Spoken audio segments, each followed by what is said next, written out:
And now we're going to bring on our next career-focused guest. We have Justin Radeka, who is a very interesting, very funny guy. We're very excited to have him back on. Let's bring Justin in. Can we get, there he is. Hi, guys. Hey, Justin. Hey, how are you guys? Thanks for having me back. Absolutely. We're so excited to have you back. So tell us what's new with you. I'm excited to listen.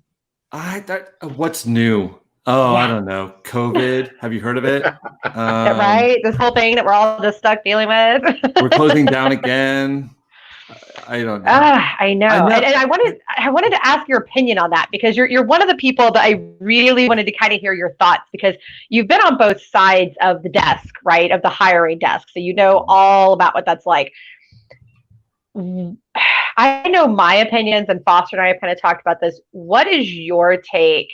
Because they're still saying that this is still part of the first wave, right? Right. So what is your take about how this is going to affect the business market in general, and how this is going to affect the job market?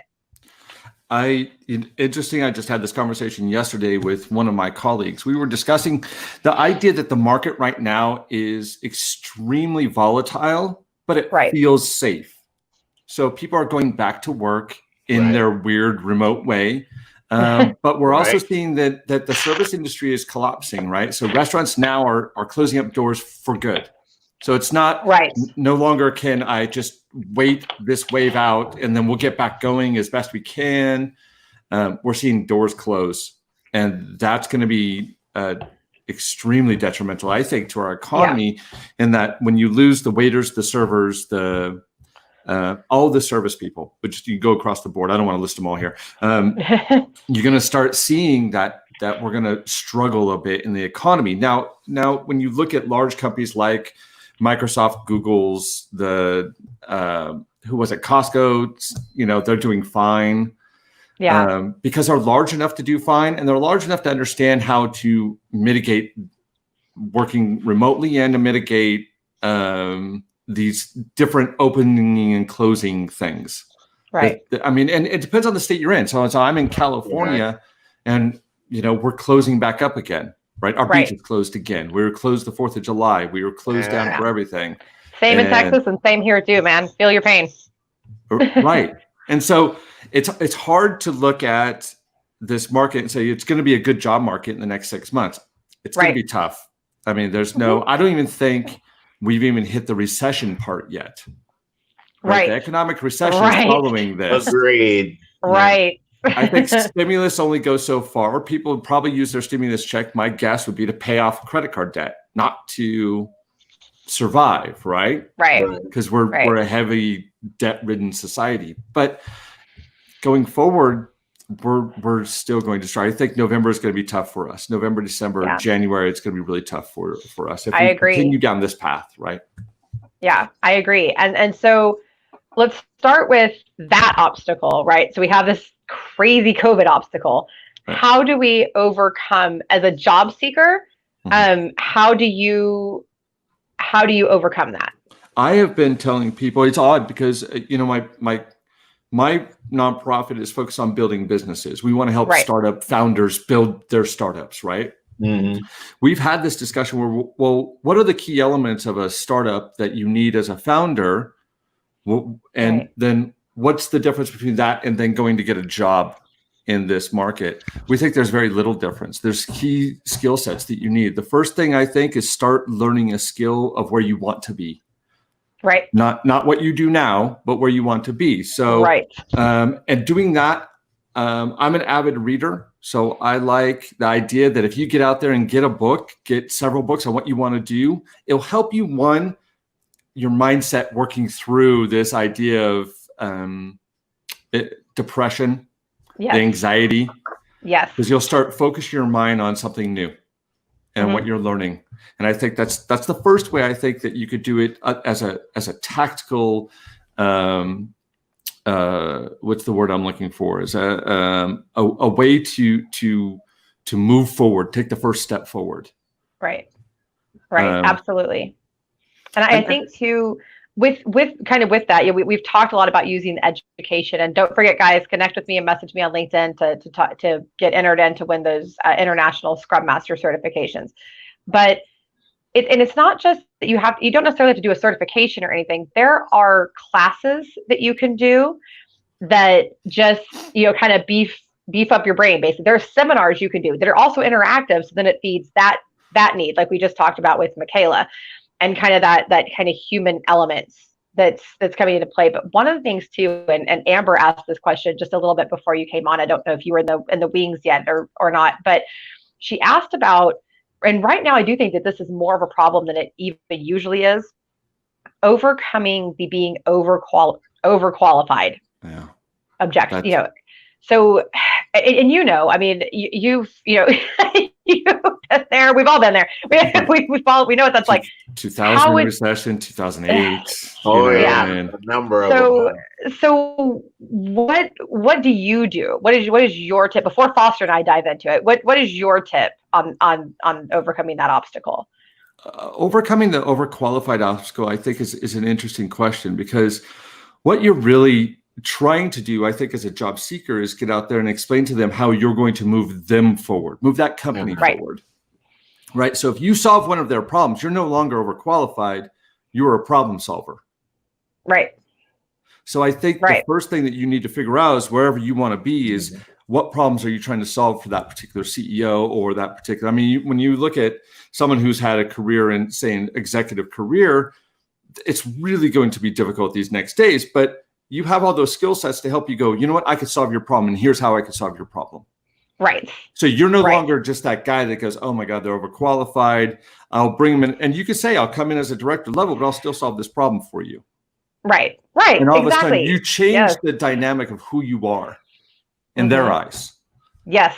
And that's what we keep talking about, that personal brand, that personal value that you bring, and highlighting that in your resume, whether it's listing specific things that you can overcome. We tell people, get real specific, talk about how you did it, and creating a video cover letter. That's a really cool new thing that's kind of come out through this whole COVID thing.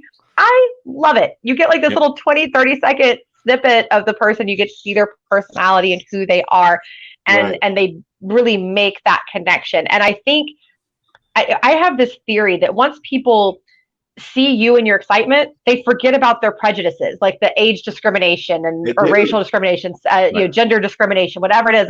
And guys, just because those things are illegal, don't fool yourselves into thinking that stuff's not still out there. It absolutely 100% is, especially age discrimination. Ooh. So yeah, it's horrible. It's rampant. I mean, look at LinkedIn. Oh, everywhere. God, I know. I mean, LinkedIn like this whole microcosm of what exists out there. And when you hear, we're looking for someone that's young and talented, you're like, all right, well, that, it counts me really, out. Guys? Yeah, right. Yeah. It doesn't make any logical sense to me for companies to push back on the people that know what they're doing. Right. That makes zero sense. I've never said, and the same thing, just the opposite. Just because someone's young doesn't mean that they're stupid, and it doesn't mean that they don't know what they're doing. I have met people that are in their early 20s that are gurus at their profession. It just depends. I've met IT professionals that have been coding since they were 12. Right. So when they're 21, they have 9 years of experience. My nephew is one of them. Yeah, and it's amazing. And I've known people like that with marketing. My nephew is out there creating these viral memes and videos that like tens of thousands of people are using, and that he's 12. Right. That's insane. So if he keeps pursuing that, when he's 25, he'll have over a decade of experience, but people will look at him and think, oh, he's young, he doesn't know anything. So, but I think you hit on something important, is that when we look at hiring, we hire for skill sets. We hire for very specific skill sets. And I've always thought that the more specific you are in your skill set, the more proficient you become in that, the more mastery you evolve into, then you become extremely valuable. If you look at some of the most successful people in business, at least, they're very skilled at a thing. They're not across the board. I mean, you look at all these CEOs in the tech industry and even in other the food industry, they are very skilled at something, and they were hired for that reason. Right. They weren't hired because they know everything. There's no CEO that knows everything, right? There's that's the truth. And then they think they do. CEO ego is different. But I think that trickles down to every position in the company. Is if you have a skill set that you're good at, like your nephew making memes, if he continues down that path, he's going to understand so much more than the average person. From experience. Right. Yeah. Right. 100%. And I think really overcoming your fear. I mean, Roxanne, pointed out that their fear too. You have to overcome their fears, right? So they're afraid that you'll leave, or they're afraid that you're going to want to not be in that position and take their job, right? And I have this. There's this ridiculous thing that people have where they won't hire someone who doesn't want to move into management. What does that have to do with whether or not they're good at the job that you're hiring them to do? That makes zero sense to me. And so, focus on when you're hiring, focus on that job. But when you're on the job seeker side, focus on relaying to them, like you're saying, it's all about how you help them, right? They don't care about what you did in the past. Don't dwell on that. Talk about how I'm going to help you. And when you focus on that and you bring attention to that, it eliminates those fears and it takes that away so that then they can just go, oh, okay.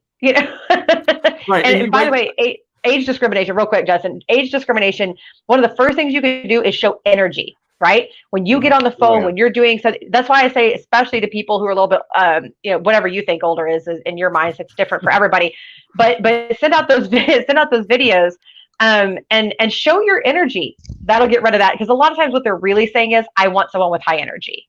Right. That's so true. And hiring managers, guys, in corporate, and Justin, I'm doing it. I'm doing what Catherine's doing. Guys, we still, and you guys in corporate America, you hiring managers, you know what I'm talking about. Guys, we still have pretty much the control over who it is that we want to hire. Yeah. And it's okay. If you hire a guy that looks like Foster, it's okay. And you'll be surprised what you get out of that person. Okay, I'll shut up. That's right. And what were you going to say, Justin? You were going to say something else too.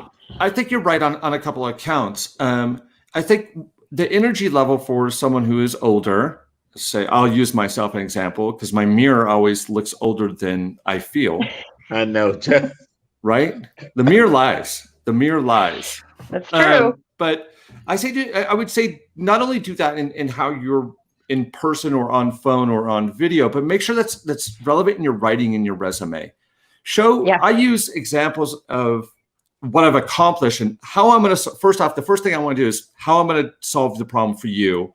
Here's examples how I've solved that problem in the past. And I give data behind it. Numbers, real numbers. Specifics, yes. Very specific. I did this. So I built a team and hired these types of individuals on that team. We then did this, which took us this long to do. And then here was the result out of that. Right. Very specific numbers. But you can have that energy and that writing in your resume, I think. I think cover letters are a great place to do that too. And I don't know, there's a mixed bag of people. I use humor in mine too. People are like, don't use humor. You're a professional. I disagree. Use humor. I'm like, no, that's my personality. Because if you're ever going to meet me, I'm going to make sure we're laughing and having a good time, hopefully. Right? And if that's not part of your corporate culture, then maybe I don't want to work for you. Yes. Oh, you hit the nail on the head there. Thank you. That is exactly what I'm always trying to say. Yep. Yes.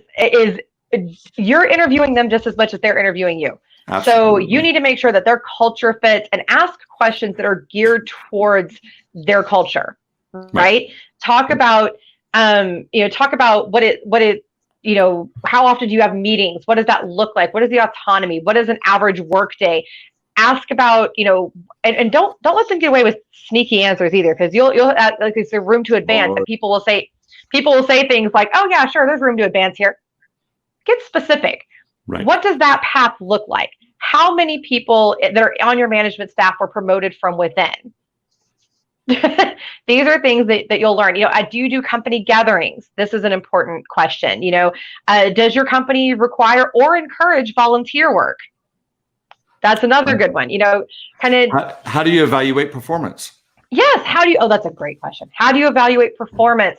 Do you have mentorships, from a senior level employee to a junior level, that type of thing? Right. Absolutely. So put the CEO to test too. I mean, make sure the HR person knows what the CEO is thinking. Even though you may not be working for that CEO, you may be, say, 2 or 3 levels down from that CEO. Put that to the test, because their perception of the CEO will give you an idea of what that company's run like. 100%. Any HR person, any HR recruiter, whoever you're talking to first line, I say, okay, well, what's the CEO think is going to happen the next 6 months? Yes. And they'll have to try to figure that out and explain that through and it comes out through, you can see culture through that way. You can see direction through that way. You can see how they're hiring through that way. And I asked them, what other positions are you hiring for? What is the gaps in the company that you're trying to fill? Yes. Job seekers, it's very important that we do what we're talking about right now. Why wouldn't you want to see what you're plugging yourself into? You got a family. Right. Right. And you spend a lot of time with these people, right? And yes, you spend more time with them than you do your family. And I will tell you too, right now with COVID, you need to be asking them what their plan is for COVID to keep the business active and to keep it growing. Okay. Yep. Or even if they can't really grow right now, like let's say it's a travel company or something like, or cruise line, something like that. Obviously they're not going to grow right now. That's just ludicrous. But how are you going to stay afloat? Right.